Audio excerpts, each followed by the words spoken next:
guys, tiba-tiba muncullah kasus Thomas Lembong ya guys.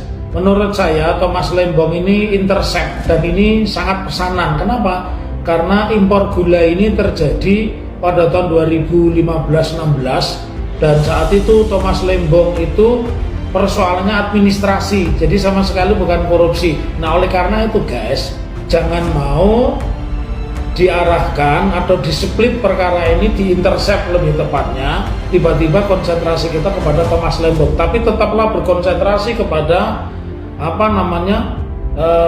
Saruf Rikar ya. Kenapa? Saruf Rikar ini akan membuka bahwa saya 100% yakin karena praktek mafia kasus ini sudah 10 tahun, saya yakin ada hakim agung itu yang terlibat. Nah tiba-tiba ketika mau menyentuh ini diintercept Thomas Lembong. Jangan mau dengan permainan kejaksaan. Ini kejaksaan sudah di-intercept, ya, udah dipotong langkahnya. Ada yang ingin mengalihkan isu bukan lagi kepada Hakim Agung. Saya meyakini, seyakin-yakinnya Hakim Agung itu terlibat. Kejaksaan Agung menyebut Menteri Perdagangan periode 2015-2016 Thomas Trikasih Lembong atau Tom Lembong diduga merugikan negara 400 miliar rupiah dalam kasus korupsi impor gula. Keterangan itu disampaikan oleh Kepala Pusat Penerangan Hukum Kejaksaan Agung, Harley Siregar. Menurutnya, Kejaksaan Agung masih menelusuri kemana aliran dana 400 miliar rupiah yang disebut sebagai kerugian negara dalam kasus impor gula. Bagaimana mungkin mereka memutus perkara pembunuhan, kemudian yang terbukti hanya penganiayaan dan hukumannya 5 tahun.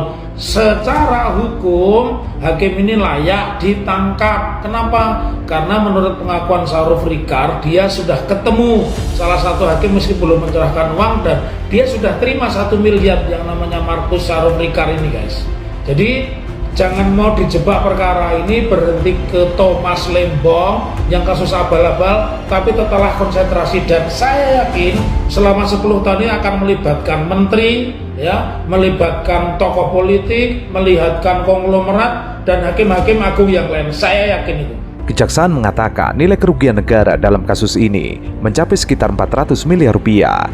Kerugian negara itu berdasarkan perhitungan potensi keuntungan yang seharusnya diterima oleh PT Perusahaan Perdagangan Indonesia dalam impor gula. Negara merugi karena keuntungan itu justru dinikmati oleh 8 perusahaan yang mendapat jatah kuota impor gula kristal mentah. Kejaksaan Agung menetapkan Tom Lembong sebagai tersangka dalam kapasitasnya sebagai regulator bersama dengan PT-PT PPI. Penyidik juga masih menelusuri apakah Tom Lembong ikut menikmati aliran dana tersebut. Meskipun penyidik sempat mengalami kesulitan untuk mengungkap kasus korupsi ini, penyidik telah memeriksa Tom dan Charles 3 kali dalam kurun waktu itu. Setelah menemukan 5 bukti, penyidik menetapkan keduanya sebagai tersangka.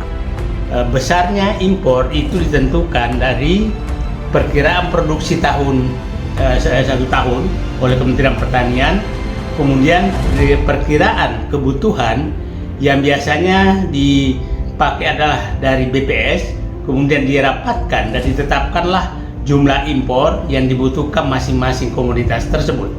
Kemudian yang terkait dengan produksi seperti umpamanya gula, karena impor gula itu adalah terkait dengan konsumsi dan produksi gula rafinasi, kemudian garam karena ada garam industri dan garam konsumsi.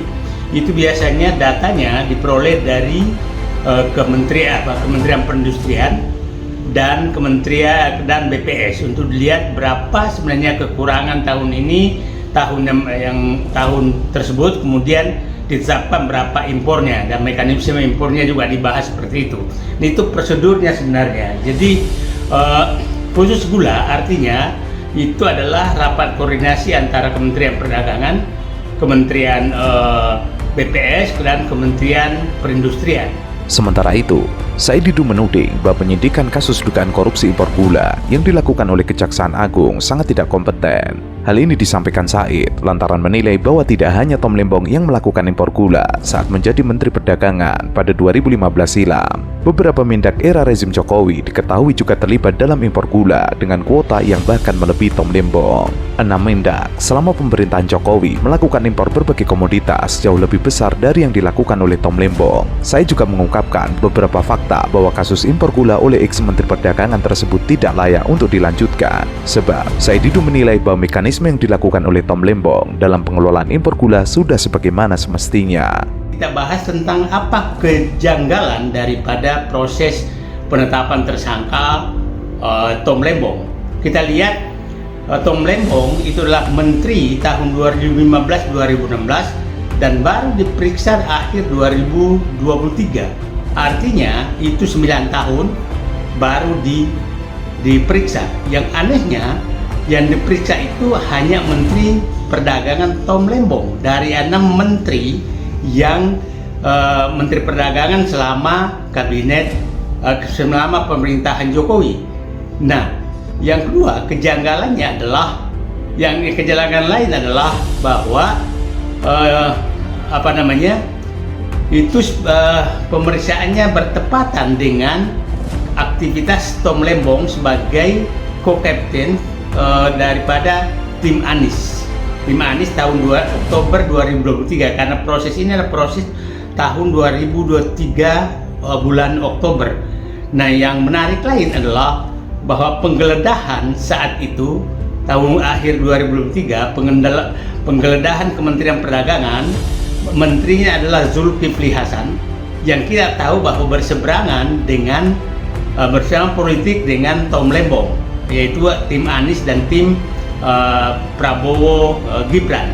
Nah, anehnya lagi, setelah penggeledahan, Kejaksaan Agung langsung menyatakan bahwa tidak akan ada pemeriksaan lanjut terhadap Zulkifli Hasan karena dinyatakan tidak terlibat. Artinya, saya menduga penggeledahan tersebut bukanlah penggeledahan, tapi undangan Zulkifli Hasan sebagai perbedaan politik yang kebetulan Menteri Perdagangan untuk mengambil data-data terkait dengan Tom Lembong.